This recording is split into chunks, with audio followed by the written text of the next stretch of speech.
Behind me is my 1993 Honda Civic EG hatchback. It's a big turbo GSR swap, making about 370 horsepower to the wheels. It also has throttle issues. I've been diagnosing this issue off camera for several months now, and I have completely figured out exactly where the issue lies. I just haven't had a chance to take everything apart and fix the issue once and for all. Before I show you guys the issue in theory in the engine bay, let's take it for a drive so I can show you what's actually happening behind the wheel of the car. All right.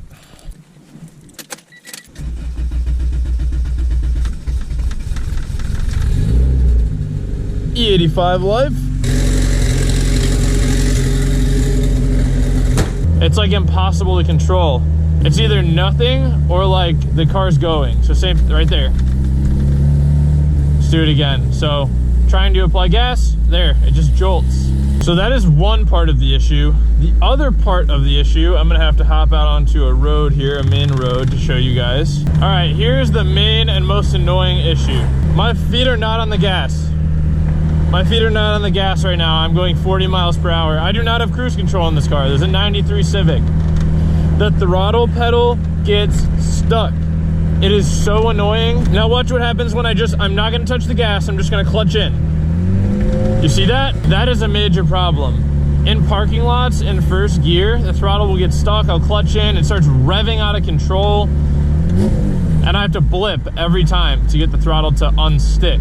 So then I'm driving around looking like I'm revving. It's impossible to modulate the clutch. It's really hard to get going in first gear, like just to get started. And then it's really hard to drive this car smoothly because the throttle is fighting me all the time. Again, driving on its own.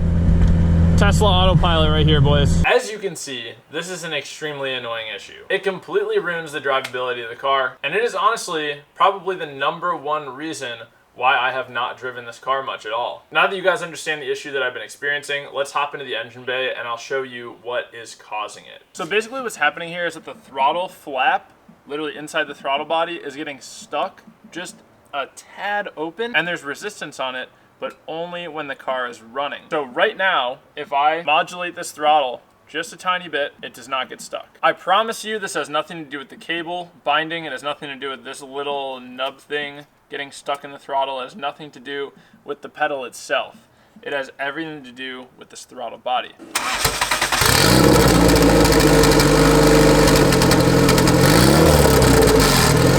guys see that?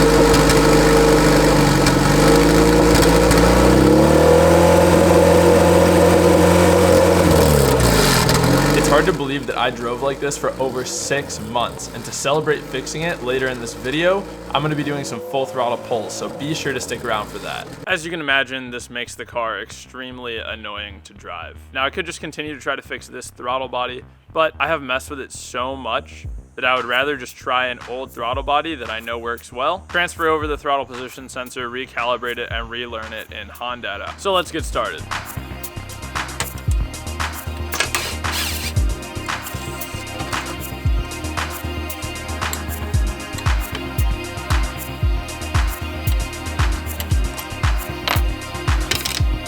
So here's the throttle body that I'm currently running. It is really nothing special. It is a 74mm throttle body. It's kind of just like an off-brand throttle body. Very basic, really no branding, nothing crazy. I'm gonna go ahead and try to take everything off of this throttle body and transfer it onto a known good throttle body and then toss it all back in the car. We have a map sensor, and we have a throttle position sensor. Anytime you remove or change the positioning of your throttle position sensor, it will need to be recalibrated with a multimeter. I will be doing this to mine, but I will not be showing you in this video because I've already made a video on it.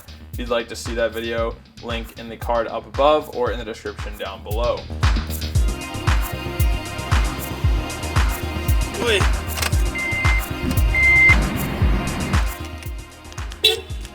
That was a weird cut, but here's a Block's 70mm throttle body. Once I got here, I realized that I actually have another 70mm throttle body at home. Mark didn't really have any more good 74mm throttle bodies on hand right now, so I'm gonna go ahead and just switch down to a 70mm for the meantime. At my power level, it's really not gonna mess with too much. So we're gonna head home and we're gonna try throwing on the throttle body that I already have, testing it out, making sure everything's good. If it works, awesome. If it doesn't, Mark still did let me borrow this one, and if I need to throw this blocks one on, I will. But best case scenario, my 70 mil that I have at home works, and then I can just give this one back to Mark when I see him later this week. I'll see you guys back at home.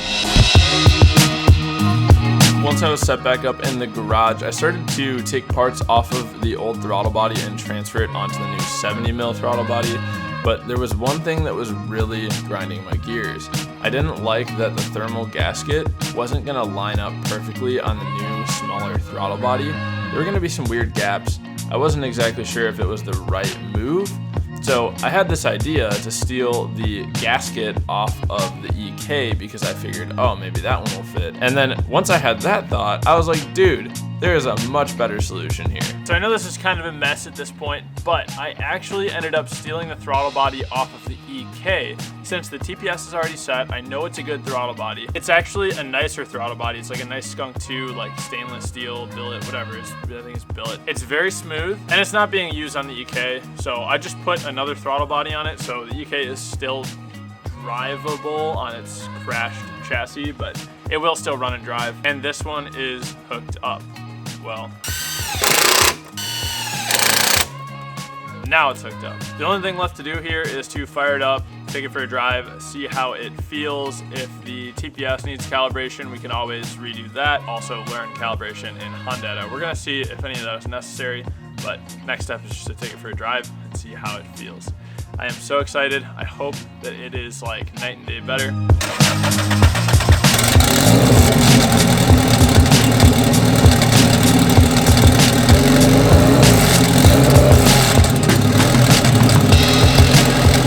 All right, let's go for a little spin. I have not touched the throttle pedal with my foot yet. I'm really excited to though. I'm gonna roll this up so I don't look like a psycho. I'm driving around with my helmet on again. This is the best GoPro mounting location for me. Here we go. Oh yeah. Oh yeah. Oh yeah. Already 10 times better. Night and day difference so far. So 72 mil throttle body. Throttle actually works. And we are out on a test drive. That's not a stop sign, my guy. I can actually shift gears without having to fight the throttle pedal. When I lift, it decells. You know, it's kind of crazy because I'm like so blown away by this right now. And all it is a throttle pedal that's working how it should. But when you've been, you know, I've been dealing with this issue since springtime, since I first got this car out on the road, since Automotion actually. And so to have it actually operating how it should, it is such a game changer in terms of drivability, in terms of just enjoying driving this car. And you know, that's something I talked about in the last video quite a bit, is like I just haven't enjoyed driving this car in a while, and it's because I've just had, you know, little issues with it like that. You know, the engine's sick, it's running great, the suspension is fine, it's good to go, you know, but it just has these little issues. Oh my God.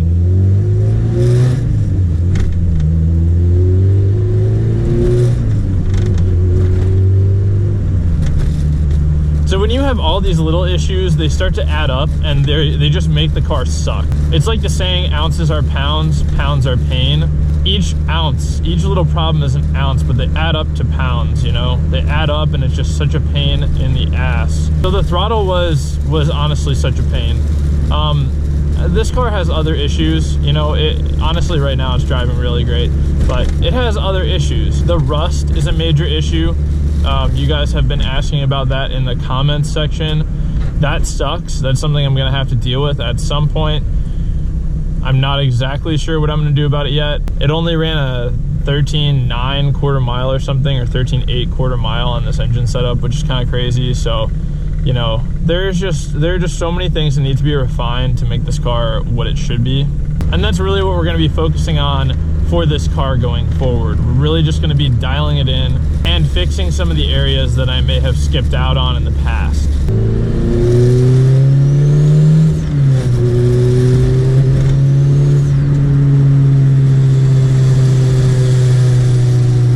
Another thing that you guys have been asking about in the comments, and it's super valid, it's a super valid question, is what happened to my garage space that I started renting in the summer. Now I know this is a little bit off topic for this video, but it's something that a lot of you guys are asking about, and it's a super reasonable question. I'm going to honestly make a whole video about it at some point, but basically the short answer is that I no longer have that garage space.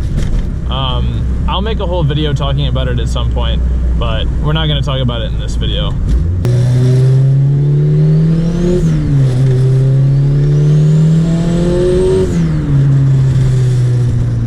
She rips. She rips, per usual.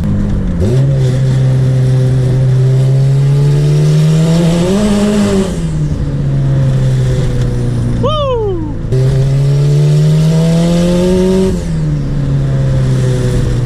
Nothing like a little third gear pull. Damn, do I gap the Prius or do I be gapped by the Prius? We gap the Prius, boys.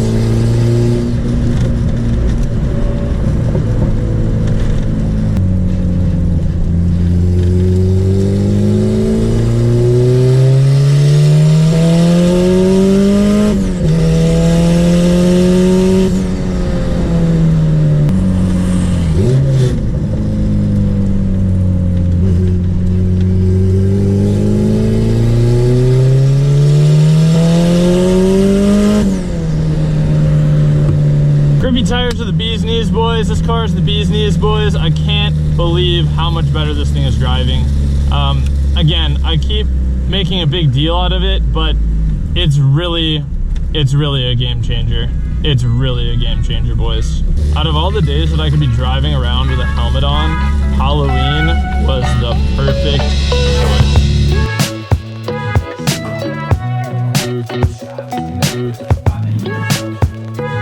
So as I mentioned, today is Halloween. I'm over at Kearney's house and kind of just editing and just wrapping up the night tonight. I'm so excited with how the EG is doing now. It's super fun to drive. I actually drove it over here and just cruising it around, it actually feels like a car again, which is so awesome. I can finally drive it and enjoy it. Lastly, I have one final announcement for the video. I am going to be pretty much closing down my merch site on Teespring. So like the current merch store will no longer be a thing on January 1st, 2023. New Year's Eve is gonna be the last day that my merch store is open or exists on Teespring.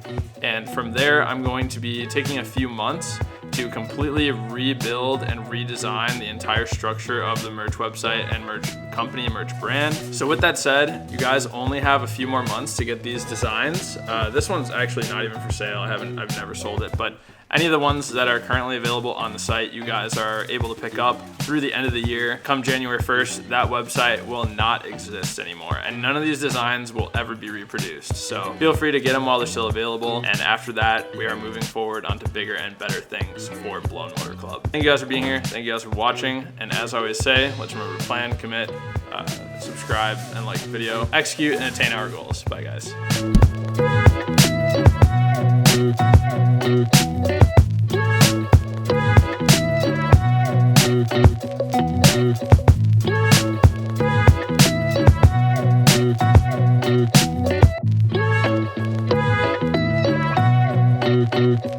Thank you.